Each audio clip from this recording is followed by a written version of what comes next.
ياسين يا جماعة ضرب محمد وكسر له اسنانه.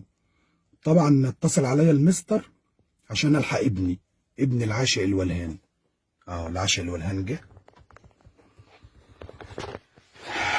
يا رب بقى ياسين ضربه ليه؟ اركب يا احمد، اركب يا حبيبي، اركب. ياسين ضربك ليه وكسر لك سنانك؟ اصبر احكي لك. حاضر. طيب حاضر، انا صابر. يلا احكي لي قبل ما امشي، ياسين ضربك ليه وكسر لك سنانك؟ انت عملت ايه؟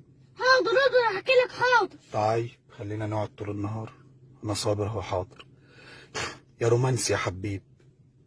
يلا، ياسين ضربك ليه وكسر لك سنانك؟ حاضر اقدر احكي لك. طب يلا احكي لي، هنقعد طول النهار في الشارع. يلا احكي لي، ياسين ضربك ليه؟ جيب لي بس حاجه اشربها عشان بس مخنوق. اجيب لك حاجه اشربها عشان مخنوق؟ ايوه. ولا انا اللي مخنوق عشان انت اتضربت وسنانك اتكسرت واتعورت؟ ياسين عمل ايه؟ هبقى اجيب لك واحنا ماشيين في الطريق اللي انت عايزه، والبيت فيه كل حاجه. يلا احكي لي. حاضر. انا كنت جايب لي بس انت حاجات ماشي. وياسين كان جايب لها حاجات.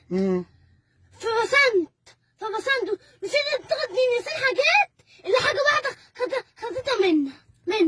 يعني انت كنت جايب حاجات كتير لبسنت خدتها، وخدت من ياسين حاجه واحده. ايوه. طيب يلا، وايه اللي ياسين ضربك ليه بقى؟ فياسين بقى اداني فوق اللي انا سلطتها، هنديه في الفوكس في اسناني. اداك في الفوكس في اسنانك؟ ايوه. واسنانك اتكسرت وجاب الدم. ايوه. فانا بقى كسفت وتحركت عشان اشوف الدم واسناني بتتكسر. يعني انت اتكسفت ان انت جبت دم قدام بسنت. ايوه. ماشي، ربنا يبارك في بسنت اللي هتولع علينا في البلد دي. ماشي يا حبيبي. بابا. روح القسم يا بابا. قولي للشرطه ياسين اتعدى على ابني. اروح للشرطه اقول لهم ياسين اتعدى على ابني؟ ايوه. عشان الشرطه يقولوا عليا مجنون وابنه مجنون، نروح نشتكي طفل؟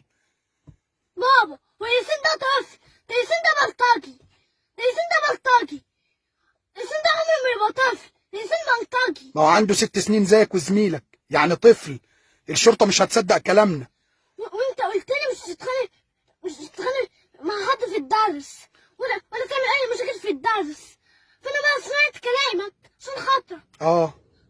وياسين ده بلطجي عمره ما يبقى طفل وبيضرب العيال. عموما انا هريحك من ياسين ومن بسنت، هنقلك في اماكن تانية خالص بعيد عن ياسين وبسنت خالص. بابا ارجوك ايه؟ هتعمل كده خالص. مش بسنت هي السبب وهي وقعتكم في بعض؟